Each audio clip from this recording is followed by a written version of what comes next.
Welcome her to offer the first remarks on this development. Governor. Thank you, Mayor de Blasio, for, first of all, hosting us here as we make sure that we share information in real time with the constituents of our city and our state. Also, I want to make sure everyone understands this is about unity.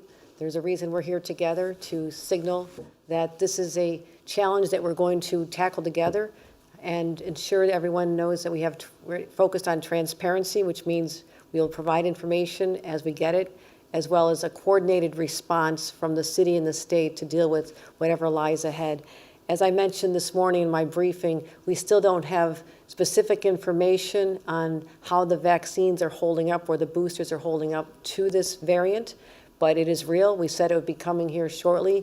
We announced this morning that a case from Minnesota was directly tied to the city of New York for individuals who participated in a convention at the Javits Center between November 18th and the 22nd. That individual has already recovered from their symptoms. They tested positive, but are already feeling well, and it was a very minor case, and that's something I want to put an exclamation point on. While this may be highly transmissible, at least from the early evidence, and again, more information is still forthcoming, we want people to know that the early cases that have arisen are not life-threatening. They seem to be minor cases, and that is a source of good news for us right now. But in terms of the information we received, literally there are 5 cases identified today in the state of New York. The first one was in Suffolk County. I've been in communication with the county executive, Steve Ballone, to alert him. This came out of a lab that is in Suffolk, and it was a 67-year-old female who had symptoms, mild symptoms of a headache and a cough. There is some vaccination history. We don't know if it's 1 vaccination, 2, or a booster shot, and that information will be shared with the public as soon as we receive it, but there's at least 1 vaccination involved. This is an individual who traveled from South Africa, who tested negative upon returning to the U.S. on 11/25, and on November 30th, they took a point-of-care test, and they did test positive. And Northwell sent the results sent the individual to a lab, and that person did test positive. Again, a traveler from South Africa who arrived here and is a Suffolk County resident, a 67-year-old woman. Our second case is a Queens-based. The vaccination status is unknown to know whether or not this person had been vaccinated or not. Third case, similar situation. No other further personal details, but the vaccination status is unknown, Queens-based. And another case is from Brooklyn, unknown vaccination status, and we just received word of another suspected traveler case here in the city that was identified in the city, in what's in one of the 5 boroughs. So we knew this was coming, Mayor. We talked about this. You and I have been in communication already. No cause for alarm. We just want to make sure that the public is aware of information when we receive it.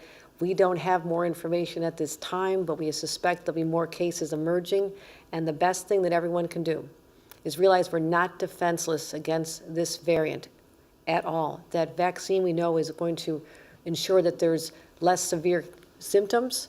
The booster is something I would highly recommend. If you're not vaccinated, get vaccinated. If you have vaccinations, both series, get the 3rd dose, which is your booster. Ensure that our children are masked up, as well as making sure that they get their vaccinations, of anyone above 5 years old. And also recommend that people continue to wear their masks indoors, and when you can avoid large gatherings at this time. This is not a cause for major alarm. I need to say that because we do not have enough information.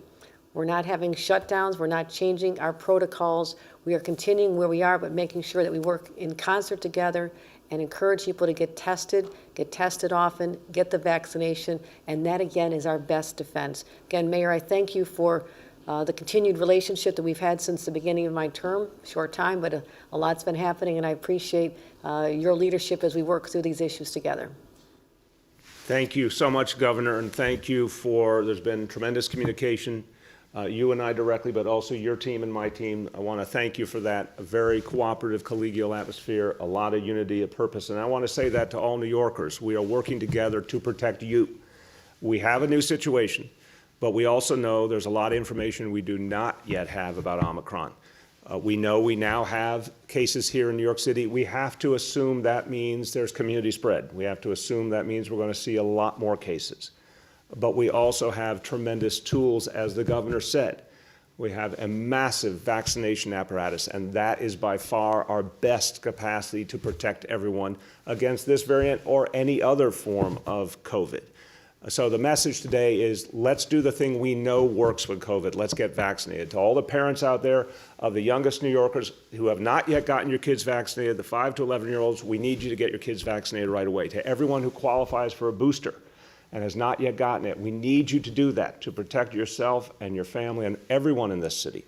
We know vaccination works. It limits the impact. We know this. It limits the impact of COVID. It helps reduce the spread of COVID. We need that more than ever. We are going to keep the public informed. The governor's made a commitment. I make the same commitment to transparency. We'll be constantly updating the public, but as the governor said, right now, the good news is there's a very strong healthcare team for the city and the state working to protect you, and that will be every single hour of every single day. As for what we learned about this conference at the Javits Center and these additional cases, our test and trace team is out there immediately, working with each individual who was affected to figure out who else they came in contact with. That contact tracing is absolutely crucial. We have the strongest test and trace team in America, thousands of extraordinary committed individuals out there protecting you. They're going to make sure we identify who needs any support, anything in the way of medical support, quarantining, etc. Also, we're going to use every tool at our disposal. Earlier in the week, we announced a vaccine mandate for child care employees, about 102,000 child care employees. Earlier today, a vaccine mandate for employees of non-public schools. That's about 56,000 additional employees. Both of those go into effect December 20. There will be more new initiatives coming to protect people. The bottom line is we're going to use every tool at our disposal. Our healthcare team and Commissioner Dave Choksi is here with us for answering of questions. Everyone is committed to protecting all New Yorkers, and city and state working together in unity to get this done. With that, we'll take some questions. Stating the obvious, this is an urgent moment, on topic only. We welcome questions now from the media. We'll now begin our Q&A. As a reminder, we're also joined by Health Commissioner Dr. Dave Choksi. The first question today goes to Emma Fitzsimmons from the New York Times. Hi, good evening. So can you tell us all 5 cases here are believed to be mild, and only in the first case do we know that the person received at least 1 dose of the vaccine?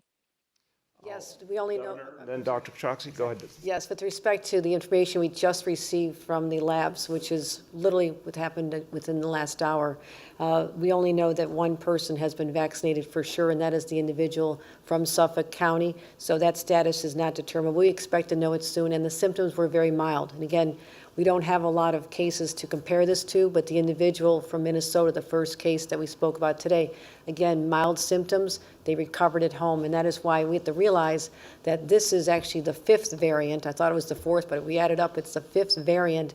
The Delta one that is still pervasive. We've had over 7,000 cases over the 7-day average, 5,300 cases statewide just yesterday from the Delta alone, and we don't know whether this is going to exceed that or replace the Delta variant as the #1 cause of people contracting COVID. So more information to follow, but we don't know the vaccination status of anyone other than the first one.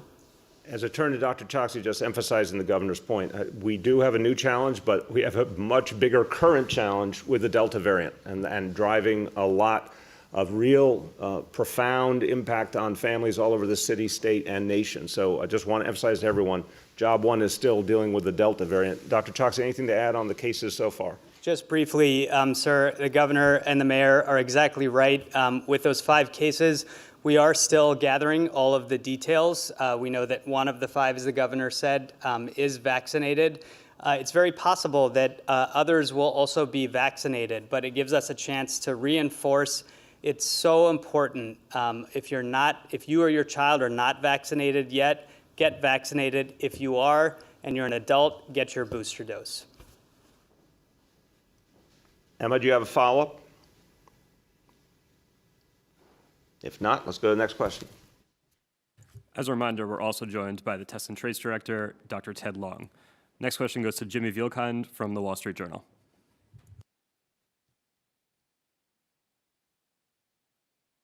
you hear me? There you go. Yes, we can. Tape delay. Yes, we can. Hi. So other than getting vaccinated, my first question is, other than getting vaccinated or boosted, if you haven't already, what adjustments to behavior, if any, are you recommending to New Yorkers? Governor, would you like to start? We're encouraging indoor mask use for sure. That is another way that people can have that extra layer of protection. But again, the boosters and the vaccination are the primary way to protect themselves. We don't have any evidence of other another variation of this that require a different reaction. For example, if you remember in the early months of the first pandemic, the first variant, COVID initially, people thought that it was transmitted by surfaces. And so it was all about making sure that we cleaned our hands and took other precautions. So we're learning more information. We'll get all that out. But right now, it's exhibiting the same kind of traits that other variants have had. So we believe that the booster and the vaccination are the way to go. But we highly encourage people to wear their masks indoors. Yeah, and Jimmy, just quickly to say, the governor and I are constantly reminding people how important it is to get vaccinated. I want to say, particularly with the holiday gatherings coming, with travel coming, anyone who's thinking of traveling on a plane, on a train, anywhere around other travelers, get vaccinated. It's more urgent than ever to do that. Dr. Choksi, you want to add? Thank you, sir. Vaccination is the single most intervention, as has already been described. Beyond that, masking and testing are important, masking particularly indoors, and testing is important particularly around travel or gatherings. Beyond that, there are common sense precautions that we have seen have worked over the past 2 years. Stay home if you're not feeling well, and that includes mild symptoms. And if that's the case, get tested and then come back home. And then hand washing, particularly important right now as well. We have to deploy all of those tools together, but it starts on the foundation of vaccination. New York City is in a good place, but we have to drive even further. And then, thank you. As a follow-up, Yep. do we have any knowledge as to whether these 5 cases were related? It sounds like the Suffolk County is not, to the people who attended the anime convention. And of those 53,000 people, do we have any sense of how many of them were either state or city residents? I'll start with the governor, and then I'll see. We're also joined by Ted Long, who runs our Test and Trace initiative. He may have additional information, but Governor?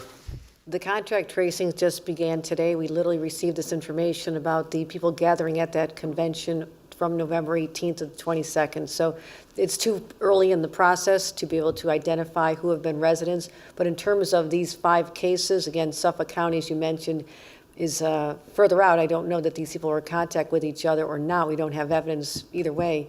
However, we also know that there's 2 people from Queens. We don't know even whether they're in the same household or the same neighborhood, and someone else from Brooklyn, and one where it's not been identified. So we'll be happy to provide that information the second we receive it. We want to let the media know and the public know that we're providing information as we learn it so people can take precautions. And if they believe they've been exposed or want to take a test just to be sure, the good news is that the White House today answered our request, which we've had in place for a long time, to make sure that private insurance companies will now cover your over-the-counter test kits, the antigen test kits.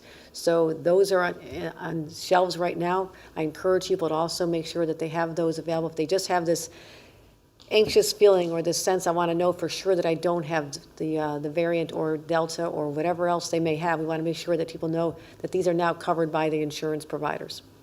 Thank you. Dr. Long, you want to add on the tracing of the cases so far? Yes, sir. Thank you. So I really appreciate that question. As Governor Hochul said, we're learning about these cases in real time now.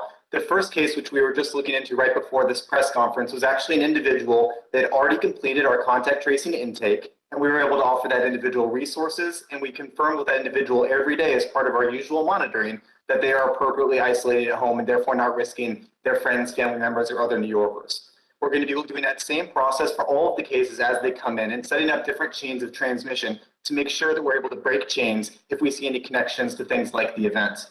I also just want to really emphasize something that has been said here, which is that in New York City, we've worked really hard for this day to build up a testing structure that has ample capacity to offer everybody testing. This week and last week on individual days, we did more than 100,000 tests in a given day, and the median lab turnaround time is 1 day, 24 hours in New York City. So if you're sick, or if you're going to a gathering, or if you've been traveling, come out, get tested now. Or in New York City, if you're a close contact, a traveler over 65 or immunocompromised, call 212-COVID-19, and you don't even have to come out to get tested. We'll bring testing to your door, into your house, and test you for free in your home. Thank you very much. Go ahead. Next is Steve Burns from WCBS 880. Hi, Mayor and Governor. I appreciate you doing this. I'm sure a lot of folks are feeling some amount of deja vu here to March 2020 when we were talking about, a few cases here or there. Obviously, the problem back then turned out to be much more widespread than we knew. So should we assume there are more than 5 Omicron cases in New York State at this point? And if so, why are we not seeing more proactive moves in terms of mask mandates, crowd gathering limits, things like that? Steve, I just want to say, I'll turn to the governor, but just say it's a very different world, thank God, than 2020. Our hospitals have so much more ability to deal with the challenge than they did then. We have much better treatments available, and we have a huge number of people vaccinated. It really is night and day. But I think there's no lack of urgency. Everyone understands we're going to throw everything we got at this new challenge. We need to know more about it, but right now what we do know is get people vaccinated. Encourage mask use, encourage testing, and we're going to be doing that in a very, very aggressive fashion. Governor. That's a good question, but I want to remind people that this is not March 2020. We have learned an enormous amount over the last 20 months, how this transmits, how we can deal with it, but also we weren't even close to having a vaccination. In fact, at the time, if you recall, we were told it would take minimum of 2 to 3 years to have a vaccine available. And the miracle of modern science and the hard work by many people in pharmaceutical companies in Washington, D.C., they were able to, within 9 months, have a vaccine available to our most vulnerable in nursing homes and our senior citizens. So that vaccination was and continues to be the game changer, the great differential. So people should not panic that this is going to be a repeat of what happened before. Again, we don't know whether this is going to be like the Delta variant, which has caused some hospitalizations, or one of the earlier variants, which never really materialized to be a serious threat whatsoever. We are taking this extremely seriously from the public health perspective. That's why you see this coordinated effort and the contact tracing, make sure there's testing available, that there's no shortage of vaccinations. I was in the White House yesterday talking about how I want to make sure that we have ample supply of vaccines going out to all the pharmacies. That's a direct line from the federal government to the pharmacies. The President's addressed that today with his winter response. So we feel good about this, but we're not complacent.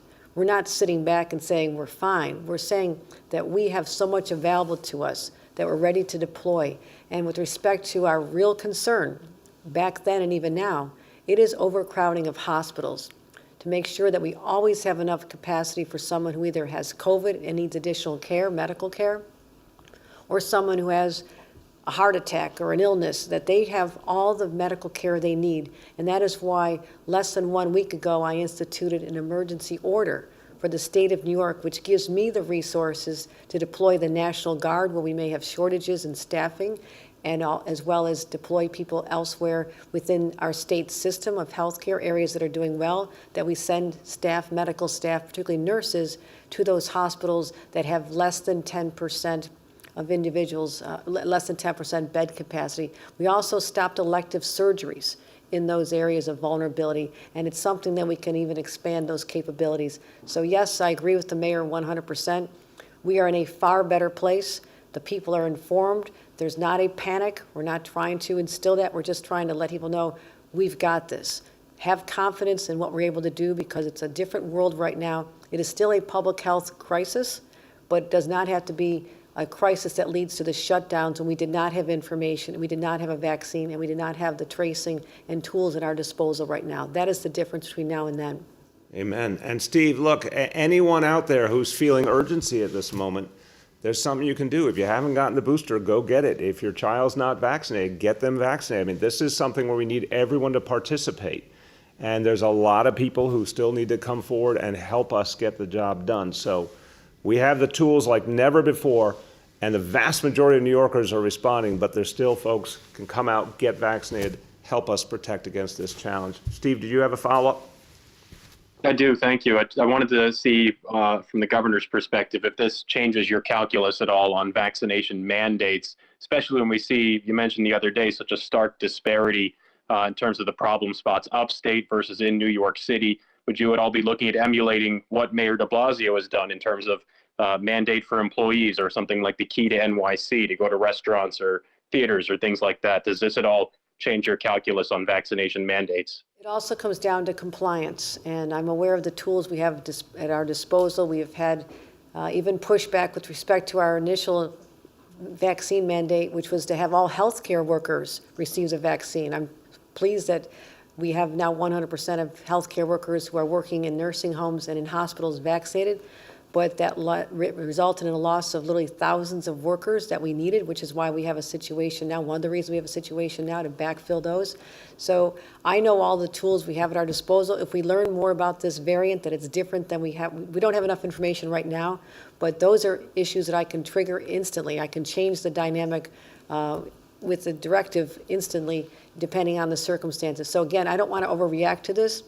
The city of New York is different in that the density and how people work and how they travel to get the sidewalks are crowded, the subways are crowded, the public housing in particular, all the apartments are crowded, dense places, and there's much more opportunity for transmissibility than we see elsewhere. That is a factor to take into consideration.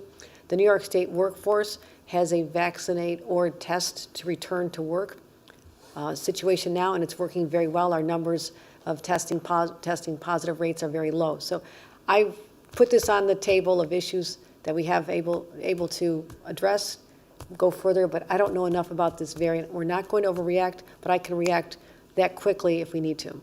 Thank you. Go ahead. Last question for today goes to Michelle Price from the AP. Thank you, Governor and Mayor. I'm wondering, do any of these 5 cases move back the date that this variant may have been in New York? Do we know the earliest it may have been here? No, we can say we know. Do you have details, Governor? Yes, our case from Suffolk County looks like they tested positive on November 30th. November 30th was the date they tested positive at a lab in Suffolk County, and my understanding is that Wadsworth Lab up in Albany has been looking for these variants and looking to identify if it came through, and this lab sent the results, and now we have confirmation that it was November 30th. Yeah, Michelle, I'm going to add and turn to Dr. Choksi real quick. I mean, we keep learning. We learned this in the beginning of COVID, that a certain amount of spread can happen that isn't even picked up by the most careful testing. So I just now want people to understand we're assuming in New York City there is community spread at this point. We have to. That's the only way to approach this to protect everyone. We see a handful of cases. We got to assume there's a lot more behind that and that it has been here for a meaningful amount of time. Dr. Choksi, you want to add? Thank you, sir. You covered the most important point, which is how we should interpret it in the here and now, which is that the Omicron variant is here in New York City and in New York State, as the governor has mentioned, and that we are in a situation where there's community spread. This is not just due to people who are traveling to Southern Africa or to other parts of the world where Omicron has already been identified. So that's the most important sort of epidemiologic takeaway that we want to convey. In terms of the dates, between the exposure that we know that happened from the Minnesota case, as well as some of the cases that are coming to light today, it appears that late November is the date that we can say, with certainty. And we expect that, additional cases will be found as well. Remember that sequencing, which is the specialized genetic testing that is done to identify different types of variants, this often takes several days for the machines to actually process that test. So the initial PCR test will be several days before we actually get the sequencing results. And the governor and the mayor decided to communicate this because we received all of those sequencing results today, and in some cases just minutes ago. Thank you. Go ahead, Michelle. You want to follow up? I just wanted to ask about the sequencing to clarify. Is every PCR test, does it undergo the gene sequencing? Commissioner? The answer is no. There's a subset of PCR tests that undergo sequencing. It depends a little bit depending on the jurisdiction. For New York City, I can tell you we're sequencing about 15% of all tests, which is a very good proportion for us to be able to pick up these trends over time. I want to give the governor the last word, but say thank you, Governor, for, again, the partnership, the communication, and I know you are truly committed to transparency, and that's what the public deserves, and welcome you to finish this up. All right. Thank you, Mayor. I do appreciate that, and having the synergy between your health team and our health team should give New Yorkers confidence that the brightest people in this country and perhaps on this planet are working together to make sure that we keep New Yorkers safe. We'll continue to do that, and I look forward to working with you as we share information when we receive it, offer new strategies, anything that's going to be evolving or changing with respect to our approach to this. We'll certainly make sure the public knows, but right now we don't have a lot of information, but again, just wanted to share this with the public, and I thank you for your cooperation as well. Thank you. Thank you, everybody.